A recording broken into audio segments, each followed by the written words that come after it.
चलिए अगला प्रश्न है प्रश्न संख्या 8। तो क्या कह रहा कि यदि ए और बी क्रमशः -2 और 2 हो तो बिंदु P के निर्देशांक ज्ञात कीजिए ताकि AP बराबर 3/7 AB हो और P रेखाखंड AB पर ही क्या है स्थित। मान लीजिए क्या है, A जो है यहाँ है और इससे कुछ दूरी पर क्या है B है ना, और A से मतलब P जो उसको क्या करता है विभाजित करता है। तो A का निर्देशांक कितना दिया हुआ है ना, यदि A और B क्रमशः, तो A का निर्देशांक -2, -2 है।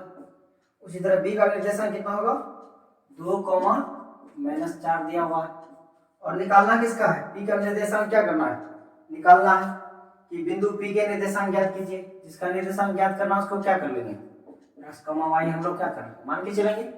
अब जो है एक बात और कहा दिया हुआ है, पहले तो हल लिख लीजिए। हल 8 है ना, माना कि अच्छा यहाँ P है, यहाँ क्या है P है, माना कि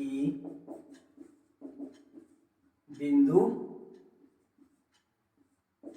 P का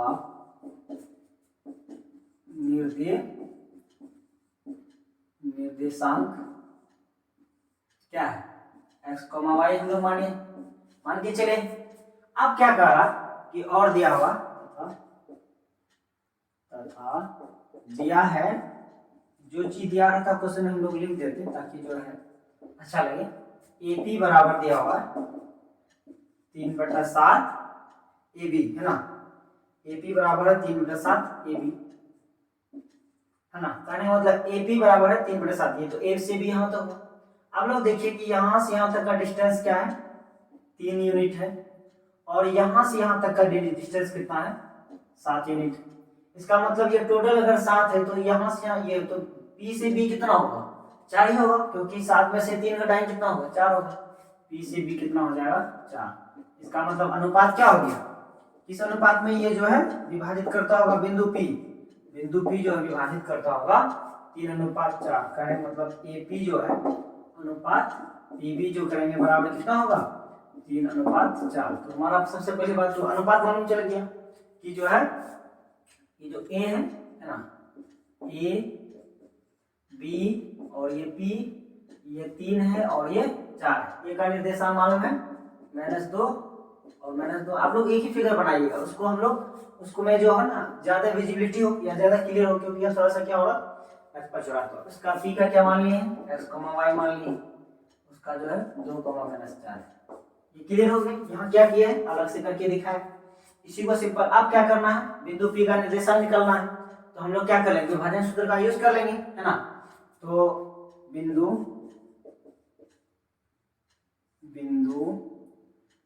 P का निर्देशांक हम लोग बराबर क्या लिखेंगे है ना, मतलब जो x y है x, y बराबर क्या लिखेंगे कि mx2 है ना, mx2 तो कितना होगा 3 × 2 6 हो जाएगा, प्लस nx1 तो क्या कर लेंगे, तो यहाँ क्या है इसको अगर m और n के फॉर्म में तोड़े या m1 या m2 जोड़ दीजिए आप लोग है ना, ये m1 x2 m2 x1 तो कितना होगा 4 × -2 -8 बटा कितना होगा 3 + 4 7 हो जाएगा।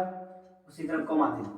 अब फिर जो है m1 y2 इसको क्या मान लीजिए m1 मान लीजिए, इसको m2 मान लीजिए ताकि आपको क्या हो आसानी हो जाए।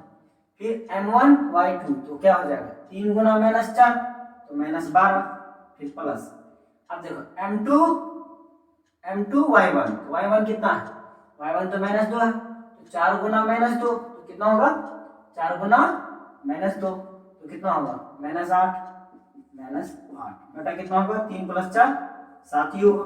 अब हम लोग क्या कर लेंगे x कोऑर्डिनेट को जो है इसके साथ कंपेयर और y कोऑर्डिनेट वाले को इसके साथ क्या कर लेंगे कंपेयर कर लेंगे, तो बराबर हो जाएगा x बराबर क्या होगा 6 में से 2 जाएगा कितना होगा 8, मतलब जो है 6 में से 8 जाएगा -2 बेटा 7 हो गया।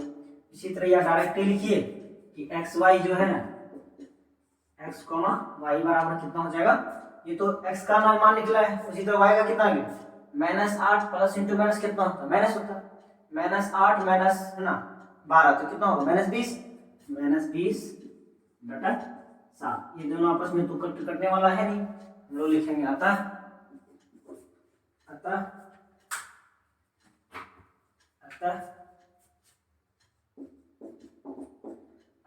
बिंदु